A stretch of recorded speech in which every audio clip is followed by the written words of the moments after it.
자, 대선이 2주 앞으로 바싹 다가왔습니다. 지역에서도 선거전이 한창인데요. 이 시간에는 부산에 초점을 좀 맞춰봅니다. 현재 판세는 어떻게 보고 있는지, 대선 후보들의 비전과 계획, 그리고 지역 발전을 위한 보관은 뭔지 두루 짚어봅니다. 정치인사이드, 오늘은 국민의힘 부산선거대책위원회 서병수 총괄선대위원장과 함께하죠. 스튜디오에 직접 모셨습니다. 위원장님, 안녕하세요. 네, 안녕하세요. 반갑습니다. 네, 대선이 꼭 2주 앞으로 다가왔습니다. 지역 캠프 차원에서 선거운동은 어떻게 진행하고 있는지, 또 남은 선거운동 기간에 윤석열 후보의 부산 방문, 유세 계획은 어떻게 되어 있는지 궁금합니다. 네, 지난 15일 날 공식적인 선거운동이 이제 시작이 됐고요. 네. 어제까지 이제 8일을 했고, 오늘부터 이제 시작해서 3월, 그러니까 8일까지 저희들이 선거운동을 할 수가 있거든요. 네. 그러면 이제 그야말로 오늘을 포함해서 2주가 딱 남았습니다. 저희 저를 포함해서 우리 부산 선대위의 모든 이제 위원들과 본부장들, 그리고 우리 당직자들, 선거운동원들 아침 일찍부터 밤 늦게까지 네. 사실 열심히 하고 있습니다. 아침에는 이제 각 당협, 지구당 당협별로 차량들이 많이 이동하는 그런 장소에서 저희들이 1시간에서 1시간 한 10분 정도 가량 출근 인사. 네. 저녁에는 저녁대로 또 6시부터 한 7시 이후까지 퇴근 인사를 하고 있습니다. 네. 그러면서 이제 또 외연 확대를 위해서 각 임명장을 계속해서 준다든가 직능별로 간담회를 한다든가 또는 이제 지지 선언 같은 것들, 이런 것들도 활발하게 유도를 하고 있습니다. 네.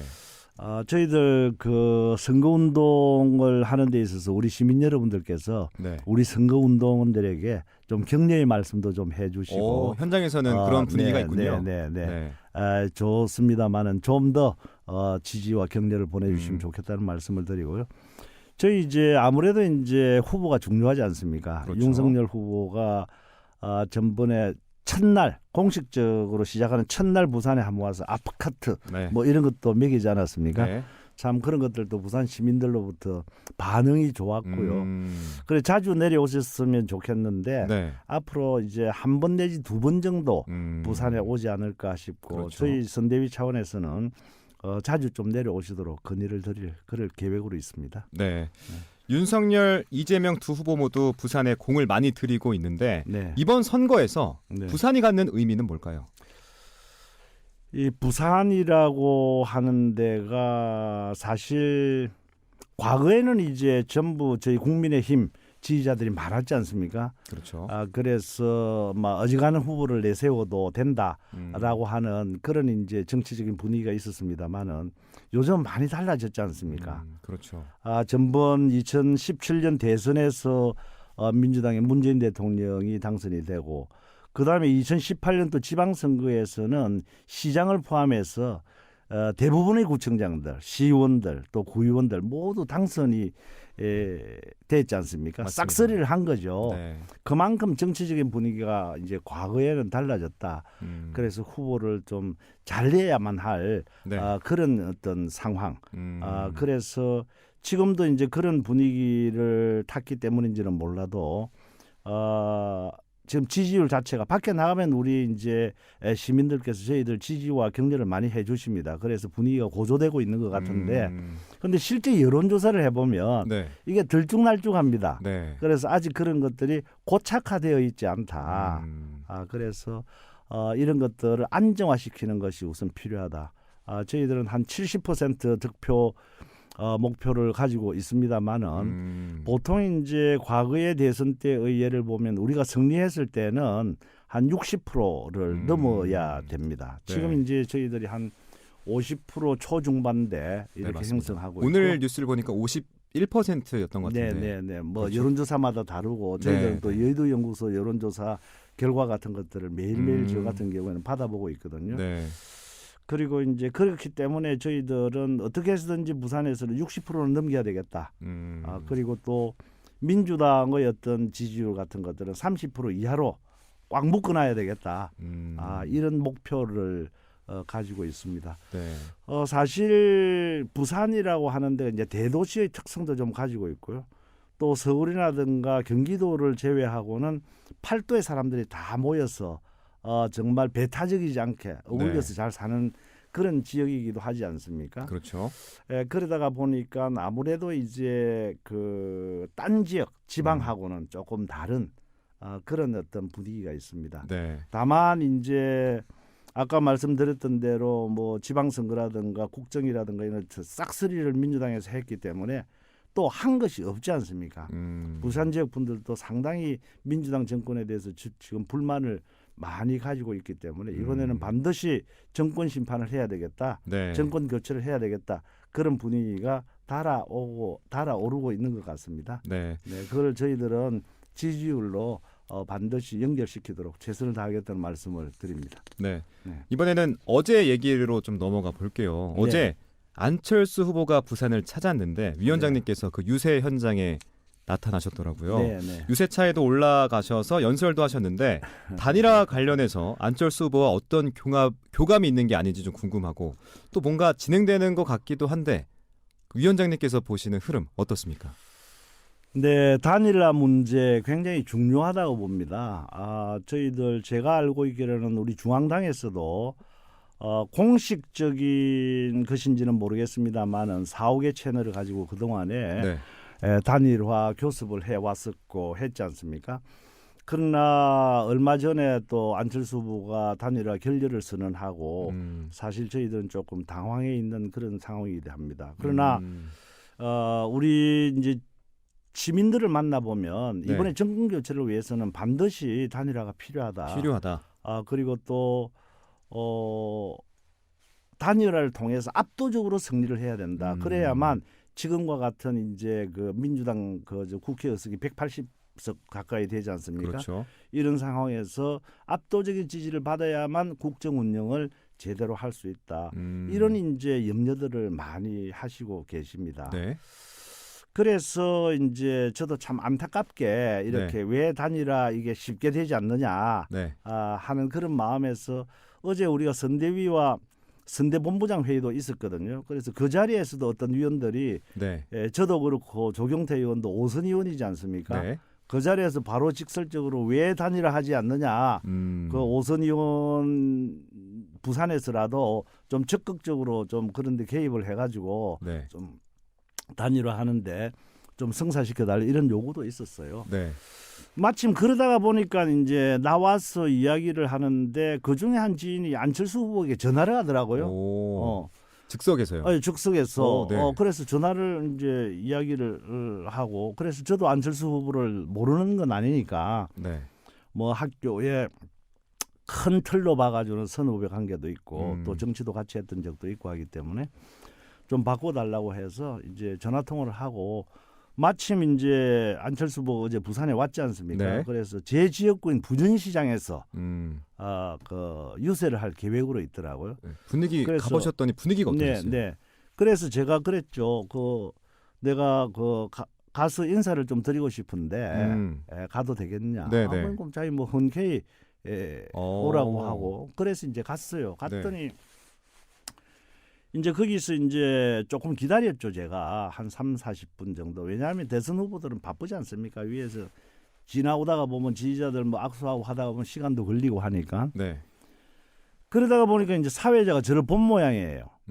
저는 단상에 올라갈 생각은 가지고 있지 않았는데 네. 그냥 만나서 얘기만 좀 이야기를 하면서 단일화에 대해서도 생각도 좀 물어보고 기회가 되면 그럴 작정으로 갔는데 뭐 올라오라고 서너 번을 이야기를 하니까 제가 또 대중들이 있는 데서 안 올라가기도 그렇고 그렇죠. 그래서 올라가서 단일화에 대한 이야기를 좀 했습니다. 네, 했고 또 마침 내려오니까 이제 도착을 했더라고요.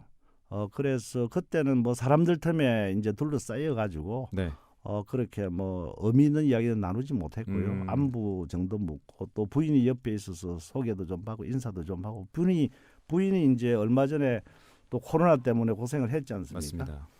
했고 그리고 그 다음에 보니까 뭐 언론에 기사가 나고 해서 이건 내가 조금 나서야 되겠다 이런 생각을 해서 그 지인을 통해 가지고 접촉을 하고 있는 그런 상황입니다. 좋습니다. 네. 이번에는 부산 지역 핵심 공약으로 좀 넘어가 보겠습니다. 네. 산업은행 이전 공약이 좀 큰 관심을 끌었는데 하지만 당장 이동걸 산업은행 회장이 부산 이전 주장에 대해서 산업과 기업이 돌아가는 방식을 모르니까 그러는 것이다. 사는이 무슨 일을 하는지 잘 모르는 것 같다. 이런 비판도 있었고 노조를 중심으로 직원들의 반발도 거센데요. 특히 산업은행을 이제 이전하려면 본점을 서울에 둬야 한다는 그 명문화되어 있는 산업은행 개정법을 이제 개정해야 되는데 은행법을 개정해야 되는데 이게 국회 문턱을 넘을 수 있을까요? 네, 우리 후보가 15일 날 이제 부산을 방문했을 때 자기가 마음 먹고 공약한 것이 한국산업은행 본점을 부산에 이전하겠다는 겁니다. 그거는 사실 어지간한 측근들 중에서도 내용을 알고 있지 못했던 내용이거든요. 네. 그래서 부산에 오시면서 자기가 부산의 발전을 위해서 무언가를 해야 되겠나, 뭘 할까 고민을 하다가 자기 머릿속에서 몇몇의 참모들하고 이야기해서 만든 공약이 한국산업은행을 부산에 이전하겠다는 겁니다. 그래서 곧이어서 저도 제 이름으로 이제 의원들과 같이 한국산업은행법을 개정안을 지금 이미 제출해 냈습니다. 그 이동걸 회장, 산업은행 지금 현재 회장이죠. 네. 능력도 있고 또 좋은 사람이라고 알고 있습니다. 근데 이제 이분은 정치적인 성향이 좀 있는 것 같아요.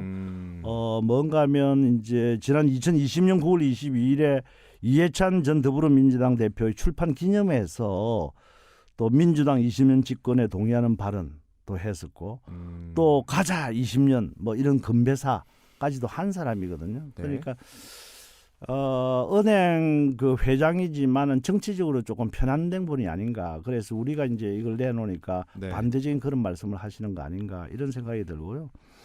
그런데 이 이제 은행이라고 하는 것이 요즘은 이제 그 통장이나 도장에 은행에 직접 가서 뭐 대출 받고 대금 결제하던 그런 시대가 아니지 않습니까? 그렇죠. 산업은행이 굳이 그 복잡한 서울 도심지에 있을 필요가 없다. 필요 없다. 저는 그렇게 생각을 하고요.